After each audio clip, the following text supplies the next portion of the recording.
electro-charged teams be improved to Flins even if you don't have Ineffa? Let's talk about it. My name is Juice and let's get into it. I've already made a video covering how actually free-to-play friendly he can be. However, the question is, if you don't have Ineffa and you're willing to invest, is he actually going to end up being an account upgrade to you? He is an electro-charged DPS that focuses on lunar electro-charged.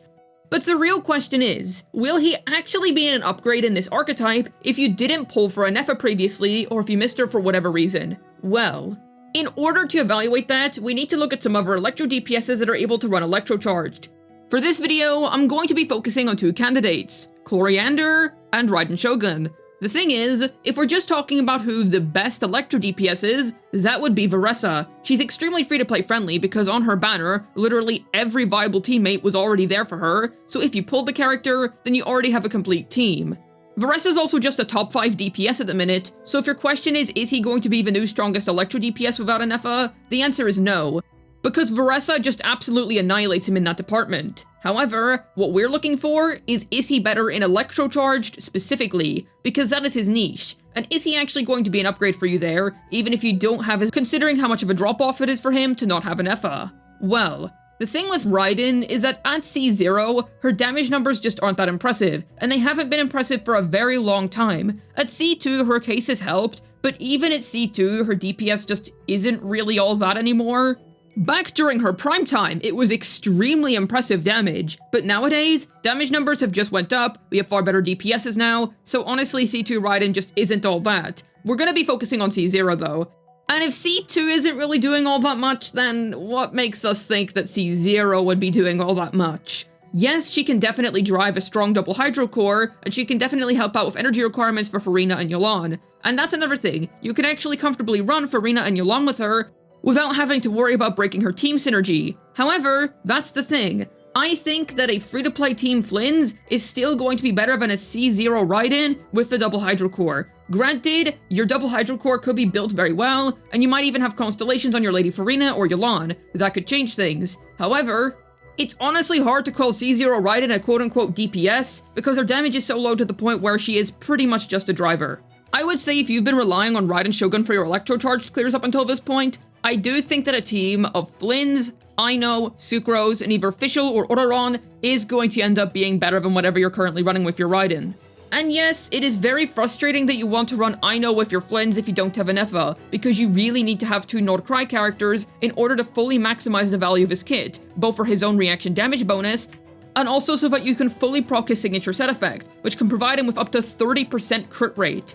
Yelan's going to be running alongside him, and even though you don't really want to use Farina's burst in his teams, her own personal damage is still high enough to warrant using her, so it is a shame that you do miss out on using those characters if you don't have the robot lady. However, but even then, even if you're stuck using that free-to-play team, I do still think you're going to be doing more damage than a C0 Raiden, so you are ultimately going to have a better electro-charge team at the end of the day. The thing is, Flins with Ineffa is so freaking powerful that even whenever you remove the robot, his own performance isn't even as bad as you would expect. It's definitely a large drop-off, and I like to emphasize that because it's definitely not some top-tier performance, but it's definitely still going to be very workable.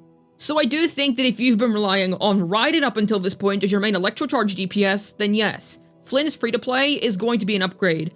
I am assuming that you're pulling for a signature weapon in this scenario, however, I do feel like that Raiden's damage is so underwhelming these days that even on a free-to-play weapon, that should still be the case. Now, Clorox Bleach is interesting, because I do feel like her electro-charge teams are pretty decent nowadays, and she's a much better DPS than Raiden. However, even in this situation, I still feel like Flins is going to be a better electro-charge DPS than her. His lunar electro-charge situation is just really solid. And even without Ineffa, his baseline just isn't really all that bad. Now, I will say that being better than a C0 Clorand electro-charged is definitely more impressive. However, the other thing to note is that she does have other teams which are pretty good. But for electro-charged at least, yes, Flins is going to be your best bet in that regard.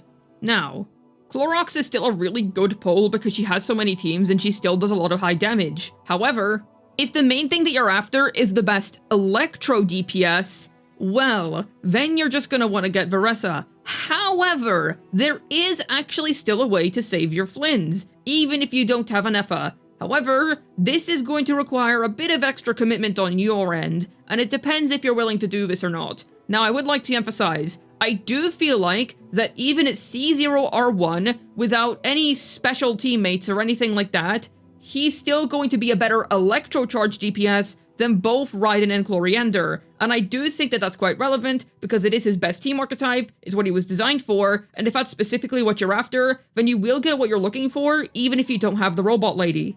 It also means he's not even that much of a dead unit, even if you're unable to afford all of his premium gear and equipment. And, on top of that, all of those other characters that I mentioned, they're using teams of multiple 5 stars in it. Flins is using full 4 stars. He has this degree of strength at a baseline with extremely cheap teammates, and in Aino's case, I'm assuming that Aino is maybe like C1 at best, because there is a very low chance that people pulling for Flins the first time around are going to have a C6 Aino by the end of the banner, unless they get incredibly lucky, and C1 Aino is pretty good because it gives Flins an EM buff, and he really likes EM buffs. So cost-wise, Flins is definitely more cost-efficient, especially when compared to Raiden, who basically doesn't exist until C2 damage-wise anymore. That is a lot of cost to make one unit feel fine, compared to Flins, who can honestly feel a lot better with just a bit of extra cost. And that is what I wanted to move on to. You can actually make Flins even more competitive if you give him his C1, and the reason why I'm giving this a bunch of fanfare is because this can actually compensate for having no Ineffa. This is relevant for 2 reasons. A, 6.0 is a big new region, there's definitely going to be some new players who simply just weren't here for Ineffa's launch. And second of all, some people just aren't going to like Ineffa and are going to have no interest in pulling for her in the future. So yes, you quite literally do have a viable alternative option. And there's also a third thing that I should mention. It means that you can have a Flins that is performing on the level of a Flins that does have an Ineffa until you're able to pick up the robot lady on her rerun, meaning that you're still able to experience a very powerful Flins while not having to worry about missing out on his best premium teammate. So, in that situation, it's not even a contest anymore, because Flins with Ineffa is an absolute nuclear bomb for electro-charged. He is very strong in that situation then. So, that is another alternative option if you're willing to go the extra kilometer. In fact, you would actually arguably want to go for C1 over R1 on him. This is assuming that you already have a stat stick weapon for him, something like Staff of Homa. So if you've been playing for a hot minute, then you might actually want to go for C1 over R1, unless you're after the drip of course, which is understandable too, but either way, the point is, if you have C1, that's going to give him the ability to cast 3 mini bursts instead of 2 during his rotation. This will then slightly increase his energy needs per rotation, and it's going to kill off the large burst playstyle, because there isn't really a world where you can fit a large burst and 3 small ones into one rotation.